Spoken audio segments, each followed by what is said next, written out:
La RDC a des plans ambitieux pour étendre l'accès à l'énergie renouvelable, notamment un potentiel hydroélectrique. À cet effet, le groupe Lualaba Power a rencontré ce mercredi le ministre de l'Énergie pour lui présenter le rapport de l'évaluation du projet Ndilo 2, un projet qui permet de construire une centrale hydroélectrique dans la province de Lualaba avec une capacité de près de 2000 MW.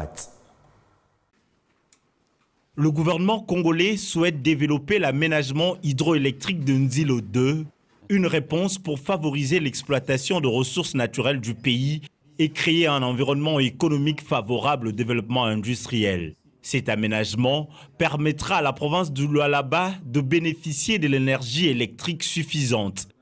La délégation de la société Lualaba Power, qui a en charge la mise en œuvre de ce projet, a rencontré ce mercredi le ministre de l'Énergie pour lui présenter et faire le point sur l'évaluation des études en cours avant sa finalisation.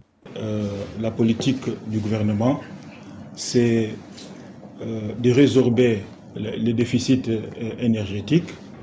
Au cours de notre réunion avec son Excellence Monsieur le ministre, il a été question de présenter et de faire le point sur l'évolution du projet. Donc nous avons présenté à son Excellence ce que nous avons déjà fait, n'est-ce pas, et les études qui sont actuellement en cours et qui vont être finalisées bientôt. Ndilo 2 est financé par les partenaires du pays à hauteur de 470 millions de dollars américains et sera constitué d'un barrage d'une centaine de mètres de hauteur, d'une usine dont la puissance serait d'environ 100 000 à 150 000 MW en respectant les normes environnementales.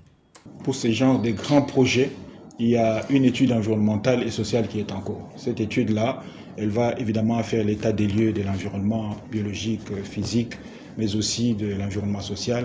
Elle va prendre en compte la consultation de la population sur les besoins prioritaires. C'est même pour cette raison que nous avons appelé le projet Ishima, donc un projet où le respect et l'état d'esprit, donc le respect des droits humains, le respect des droits des autres, le respect de toutes les normes, le respect des engagements qui sont pris. Il y a urgence dans la province. Le gouvernement congolais tient à écourter le délai du projet. Il est prévu de fournir l'énergie à la population au cours de l'année 2027.